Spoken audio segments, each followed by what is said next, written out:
Bienvenidos una vez más, querida familia. Dios bendiga cada una de sus vidas. Gracias por permitirnos tener este acceso a sus hogares, asimismo a nuestros amigos que a través de algunos videos nos han permitido acercarnos también a sus vidas a través de la palabra de nuestro Dios. Hemos estos domingos en la mañana iniciado lo que es el estudio en la epístola que el apóstol Pablo escribe a los hermanos en Colosas. Ya tomamos algunas informaciones que son importantes conocer en su contorno para poder de esa manera ir entendiendo parte de lo que el apóstol Pablo escribe y de los versos que incluso ya nosotros hemos visto. Y el video anterior vimos lo que eran dos versos acerca de lo que era la oración ahí en el capítulo 1 en Colosenses. De manera que vamos a iniciar a través de la lectura que vemos en el capítulo 1 en Colosenses.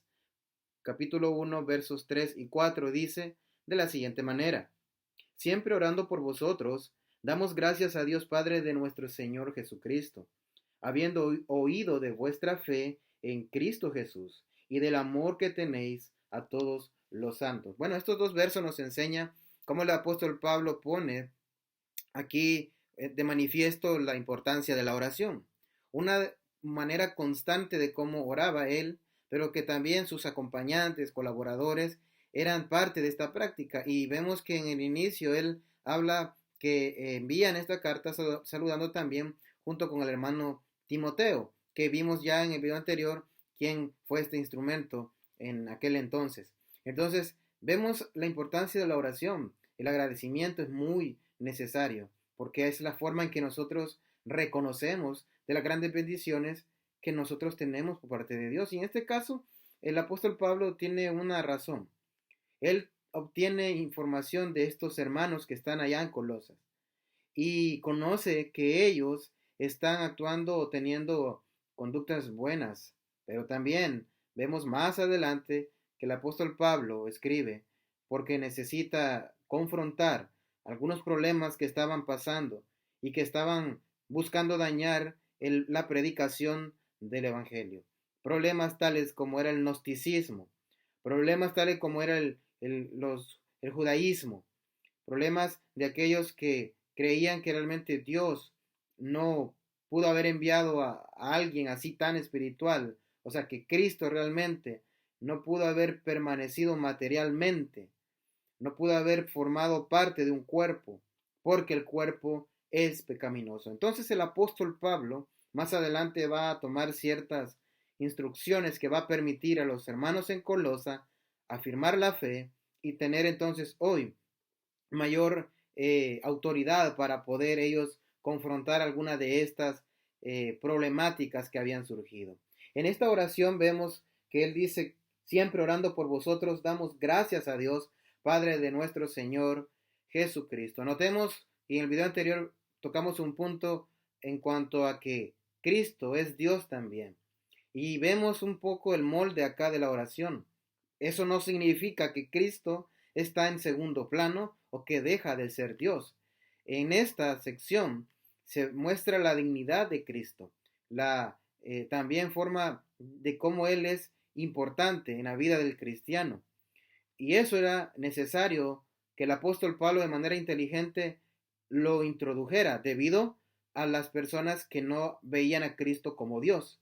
Entonces vemos que podían ellos quizás sí tener el conocimiento de lo que allá en Juan 14:6 nos dice acerca de que Cristo es el camino, la verdad y la vida y nadie viene al Padre si no es por mí.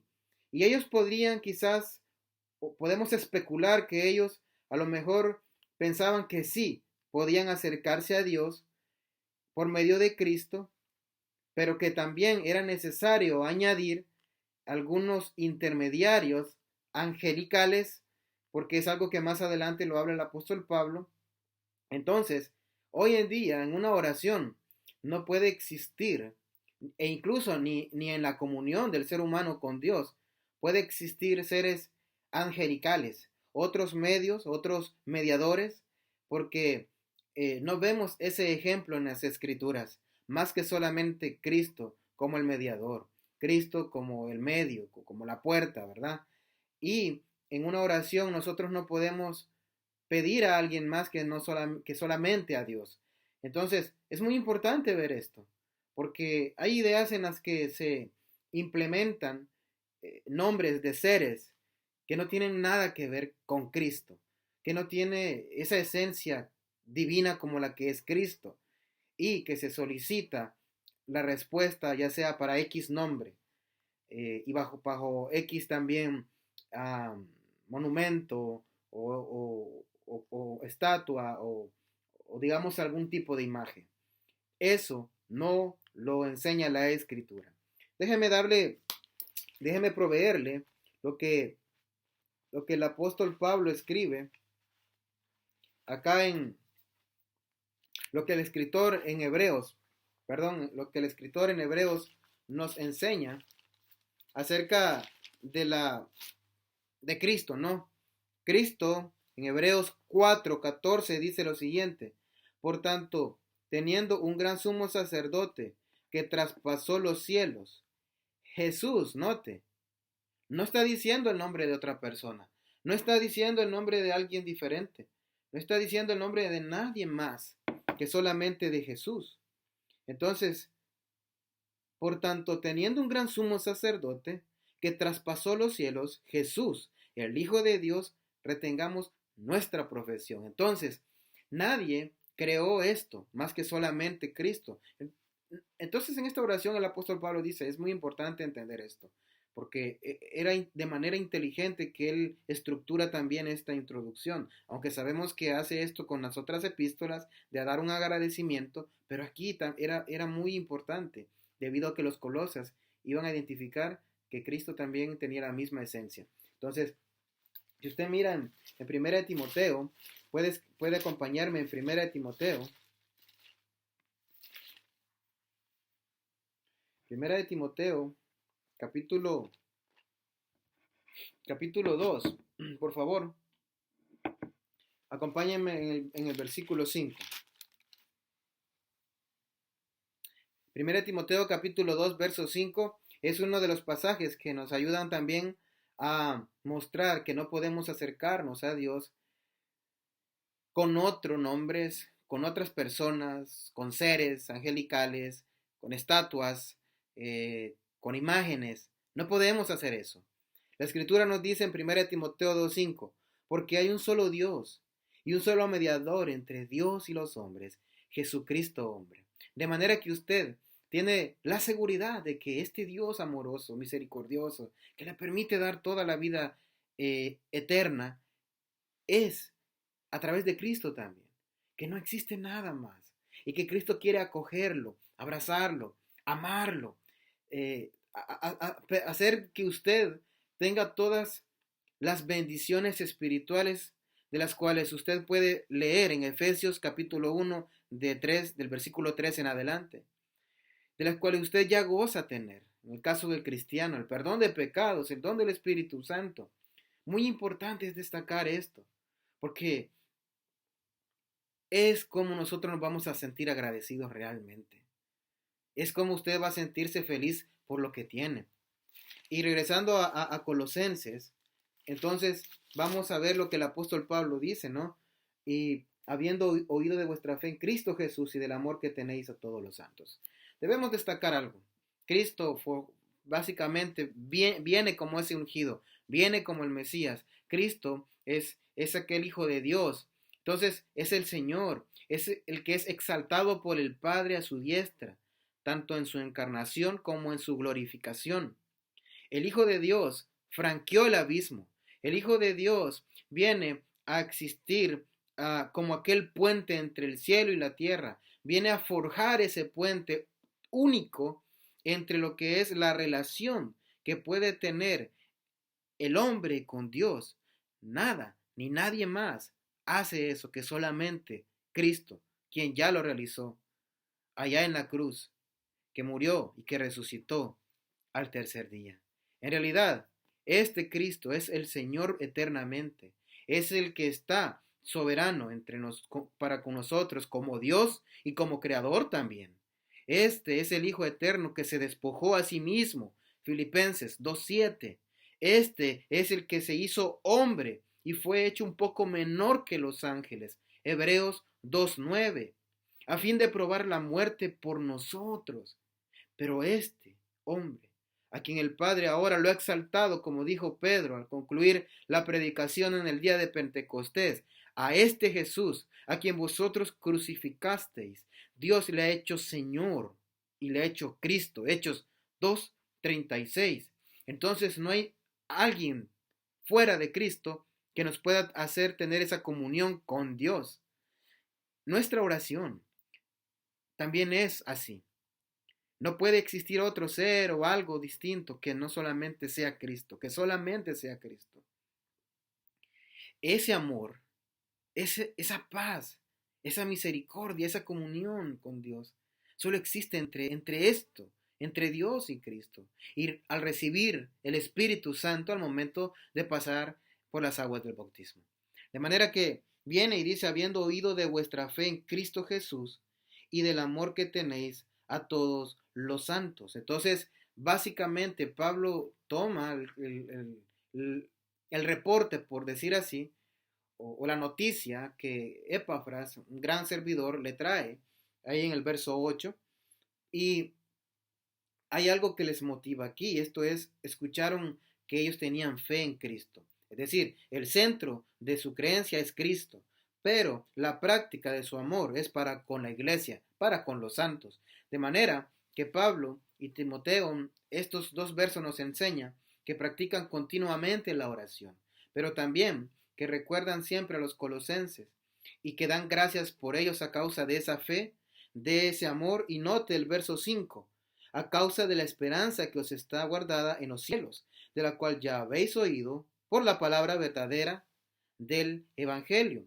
Entonces, esto viene a ser aún más sorprendente y alecciona cuando recordamos que el apóstol Pablo no conocía personalmente a la mayoría de los hermanos en Colosa. De manera que la fe, la esperanza, el amor son, son palabras que no solamente tienen que verse como conceptos, como palabras, tienen que verse como prácticas en la vida del cristiano. La fe no es solo algo que hemos profesado en algún momento del pasado, sino también un camino que usted y yo seguimos y que va a ser esto por toda la vida. Si usted decidió un día obedecer el Evangelio, no es para separarse del camino, es para mantenerse y dar pasos seguros aquí. Por favor, vea conmigo Romanos. Romanos, el apóstol Pablo nos dice algo acá en el capítulo 4 y el verso 12. Romanos 4:12. Dice, y padre de la circuncisión para los que no solamente son de la circuncisión, sino que también siguen, note, las pisadas de la fe que nuestro padre Abraham antes de ser, que tuvo nuestro padre Abraham antes de ser circuncidado. Entonces, obviamente vemos el contexto, ¿verdad? Pero algo muy importante aquí es continuar viviendo en lo que hemos profesado, en lo que un día usted creyó. Usted, si es joven, si es señorita, que tiene una edad que también va iniciando en muchas experiencias y obedeció el Evangelio de Cristo. El Evangelio de Cristo que usted obedeció es algo tan hermoso y maravilloso, pero que no lo puede dejar a un lado en su vida. Pero lo obedeció y tiene que permanecer por toda su vida. Precisamente porque hay algo mucho más importante y es que un día vamos a estar eternamente con Dios. Puede parecerse tedioso para muchos estar en este camino. Puede parecerse sofocante estar tanto con las cosas de Dios, la iglesia, el domingo, cualquier día de reunión. Podría parecerse así. Pero solo el que realmente tiene la fe puesta, firme, y cada vez emergiendo más y más, conoce que es importante mantenerse en este camino. La fe que usted profesó un día, querido hermano o hermana, es importante tenerla también. La fe que la obedeció eh, esa conversión demuestra la dependencia vital que tiene en Cristo como el Salvador suyo y mío. Si nuestra entrega inicial, recuerde esto, si nuestra entrega inicial a Cristo es genuina, si usted comenzó la vida en Cristo genuinamente de corazón, entonces conducirá necesariamente a una confianza permanente en Él. Y que a pesar de cualquier situación, obstáculo o reto que tenga en la vida, usted va a mantenerse firme porque su convicción fue genuina, su obediencia fue genuina, su fe fue real, fue genuina desde el inicio. Y va a querer vivir con Cristo eternamente. Jesús mismo nos enseña algo muy importante acá. Bueno, nos dice, ¿verdad? Esa fe en Cristo, en nuestro Salvador, en el Evangelio que hemos creído, y del amor que tenéis a los santos, a la iglesia. El amor es muy importante. ¿Por qué? Bueno, porque la fe encuentra su expresión verdadera obrando por el amor mismo que usted y yo podamos tener. Es decir, si usted tiene fe, creyó en Cristo, entonces esa fe también lo va a llevar a tener el amor, porque también ama a Cristo. Por eso Cristo dice, si me amáis, guardad mis mandamientos. Pero también esa misma fe, si usted obedeció el Evangelio de corazón, genuinamente, lo va a llevar también a poseer un sentimiento de amor puro para con los hermanos. Como en este caso los que estaban en Colosas estaban experimentando, mostrando y siendo ejemplo, porque aparte de la fe, también tiene el amor. Y ese amor es importante. Por favor, acompáñeme a uno de los pasajes que nos muestra acá el escritor en Juan capítulo 13. Juan capítulo 13, verso 34. Acá vamos a ver una de las cosas que también nos muestra, ¿no? Juan capítulo 13, verso 34. Dice de la siguiente manera: un mandamiento nuevo os doy, que os améis unos a otros, como yo os he amado, que también os améis unos a otros. Y nota el verso 35, pongámosles también esto, es muy importante. En esto conocerán todos que sois mis discípulos, si tuvierais amor los unos por los otros. Entonces, los colosas habían entendido esta enseñanza, que el obedecer el Evangelio no solamente se limita a eso.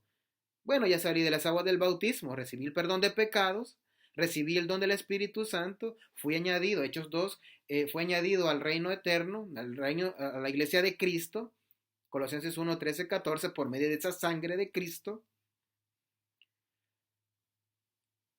Entendieron que no solamente es eso, entendieron que también era importante la práctica del amor, porque ya Cristo también nos había instruido a través de ello. Tenemos que amar y de esa forma vamos a destacarnos como discípulos verdaderos de Cristo. ¿Se ha preguntado usted? Me he preguntado yo, nos hemos preguntado, ¿hemos sido realmente discípulos de Cristo lo suficiente? Porque no solamente es pasar las aguas del bautismo, es tener una conversión genuina, que en mi práctica vaya más allá por el amor mostrado al prójimo. Y en este caso, a la iglesia de Cristo, a los hermanos, aquellos que están con mejor posición, con menor posición, que tienen una profesión, que no tienen una profesión. No importa. Lo que importa es que le amemos a ella, como nuestros hermanos. Por favor, acompáñenme en Juan capítulo 14, Juan capítulo 14, verso 15. Juan capítulo 14, verso 15. Entonces, vamos a ver aquí otra de las expresiones que nos dice, ¿verdad? Si me amáis, guardad mis mandamientos. Y este fue un mandamiento del amarnos. Entonces, a veces me he dado cuenta que los papás he observado, ¿no? Cómo a veces algunos padres tratan de instruir a los hijos. Mira, compórtate, acércate al hermano, saluda al hermano, saluda a la hermana, no seas orgulloso. Y eso pues es algo que se mira en muchos lugares. Y es importante hacer eso, enseñar que el interesarnos por el hermano o la hermana, de cómo se encuentra, es por el amor que tenemos en Cristo. Y eso nos va a permitir conocer a la hermandad. Quizás uno de los grandes errores es que no conocemos a los hermanos porque limitamos ese amor. El amor va más allá y es cumplir ese mandamiento. Entonces, primera de Juan 4, acompáñame en la primera epístola de Juan, está casi en las últimas epístolas del Nuevo Testamento. En primera de Juan, capítulo 4, verso 20 y verso 21, dice de la siguiente manera: si alguno dice yo amo a Dios y aborrece a su hermano, es mentiroso. Note, pues el que no ama a su hermano a quien ha visto, o sea, físicamente, ¿cómo puede amar a Dios a quien no ha visto? Y nosotros tenemos este mandamiento de Él, lo que ya leímos, ¿no? El que ama a Dios, ame también a su hermano.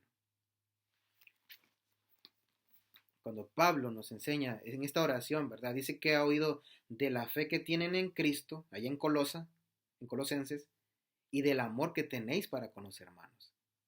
Entonces nos enseña que la práctica en ellos era el resultado a una obediencia que de corazón ellos lo habían decidido hacer. Y por eso estaba feliz Pablo. Por eso se sentía emocionado y decía, hey, la fe no solamente es solamente saber obedecer el Evangelio, sino también es una expresión sublime a través del amor, obrando en la hermandad. Entonces, por mucho que declaremos, usted y yo, que conozcamos a Dios, por esa fe, claro, porque creemos y sabemos por medio de la Escritura cómo obedecer, pero si no amamos al hermano o a la hermana, no le conocemos realmente. Si nosotros no le amamos y solamente decimos creo en Dios, tengo fe y amo a Dios, pero no amo al hermano o a la hermana, entonces realmente no tengo amor, porque Dios es amor. Primera de Juan 4:8. De manera que entonces vemos nosotros de parte del apóstol Pablo acá que esto era una causa de alegría. La fe en Cristo, el amor que tenían los hermanos, pero hay algo más. Y por favor regresemos a Colosenses capítulo 1. Dice el verso 5, Colosenses 1:5, a causa de la esperanza que os está guardada en los cielos, de la cual ya habéis oído por la palabra verdadera del Evangelio. Miren qué importante es entender la esperanza, esta esperanza de la cual el apóstol Pablo está mencionando acá, es algo muy importante de destacar. Es algo que no está limitado en este espacio, esta esfera física, en todo lo material. Esa esperanza no está limitado a algo que te ofrece el mundo y que la vida física te puede proveer en tu vida. No, la esperanza de la cual Pablo se siente emocionado, feliz, y la razón del por cual también ora, es de que es una esperanza que está allá en los cielos, en donde el galardón es la gloria, la herencia de los santos en luz. Si usted mira conmigo, por favor, vaya más adelante hasta el verso 12, en Colosenses siempre capítulo 1. Mira el verso 12 lo siguiente.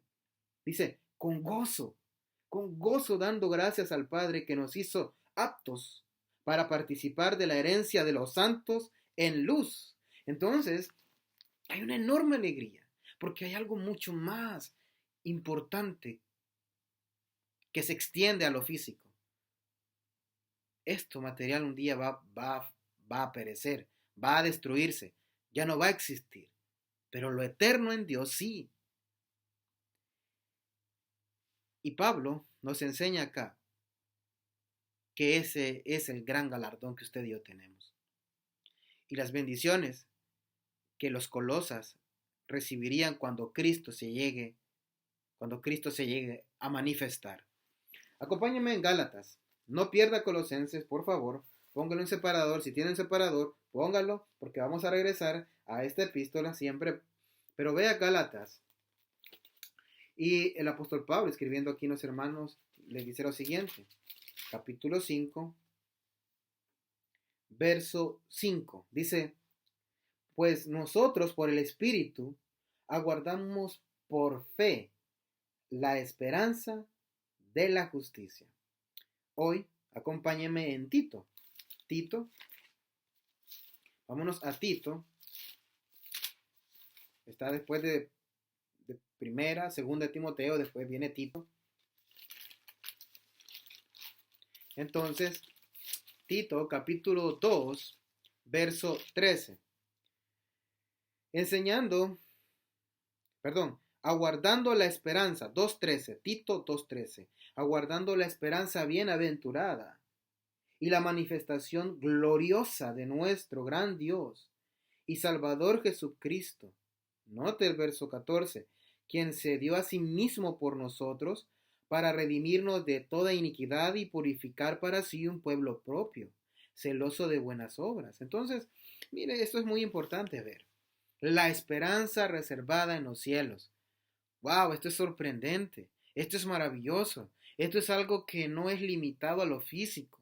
Esto va más allá de las expectativas visibles que usted y yo podríamos llegar a tener. Un ejemplo. Usted a lo mejor desea una casa grande. A lo mejor usted está esperando tener una familia muy hermosa. Expectativas físicas. Y no está mal tener expectativas físicas. Lo bueno es pensar lo siguiente. Si yo estoy esperando cosas buenas, físicamente hablando, ¿cómo no será el cielo? ¿Cómo no será la eternidad con Dios, con Cristo? ¡Wow! Es sorprendente, porque nuestra mente aún va a quedarse corta. Pero esa esperanza es la que nos hace seguir adelante.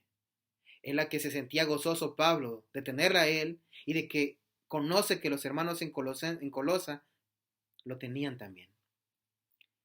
La idea de la esperanza en los cielos es la que el apóstol Pedro dice, ¿no? Que es una herencia incorruptible, inmaculada, que no se marchita, que está reservada para nosotros, en primera de Pedro 1:4. Y que el propio apóstol Pablo dice que en el futuro me está reservada la corona de justicia, que el Señor, el juez justo, me entregará en aquel día, según de Timoteo 4:8. Nosotros vemos que la idea aquí es que nuestra esperanza está completamente segura.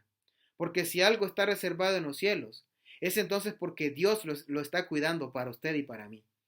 Entonces, si usted está confiado de que alguien le cuida algo, por ejemplo, si usted está confiado que su dinero está en el banco y que está seguro allí, tiene una caja fuerte, tiene una clave que nadie puede estar ahí porque la política es que le están cuidando ese dinero, hay algo mucho mejor en nuestra vida. Y es que hay alguien que está cuidando lo que es para nosotros, que un día lo vayamos a obtener, y es la eternidad, esa herencia incorruptible. Los colosenses, además de dar muestra de una fe viva, de un amor entrañable, mantiene también viva esa esperanza. Una esperanza que usted y yo no tenemos, no tenemos por nada que perder. Una esperanza que nos hace seguir en esta vida. Una fuerza viva que participa de muchas de las grandes cualidades que la fe y el amor tienen. El fruto que usted un día y yo vamos a tener va a ser maravilloso. Y la fuente es nuestro Dios y nuestro Señor Jesucristo. Entonces, nunca olvidemos que la esperanza de que Cristo va a venir un día y nos va a dar ese lugar eternamente es porque tuvimos la fe, la esperanza y el amor de la mano. Nunca perdamos esto de vista. El apóstol Pablo dijo en un momento muy importante lo siguiente, para poder cerrar esta parte. 1 Corintios, capítulo 13, verso 13 dice, y ahora permanezca la fe, la esperanza y el amor, pero el mayor de ellos es el amor. 3 elementos, 3 palabras, pero más que palabras, 3 retos para que nuestra vida permanezca. La fe, la esperanza y el amor. ¿Cuál de ellos? ¿Cuál de ellos a lo mejor me hace falta? ¿O cuál no estoy practicando? ¿Qué es lo que necesito hacer más allá? La fe, la esperanza y el amor. Que Dios bendiga su palabra y que Dios bendiga cada uno de sus vidas.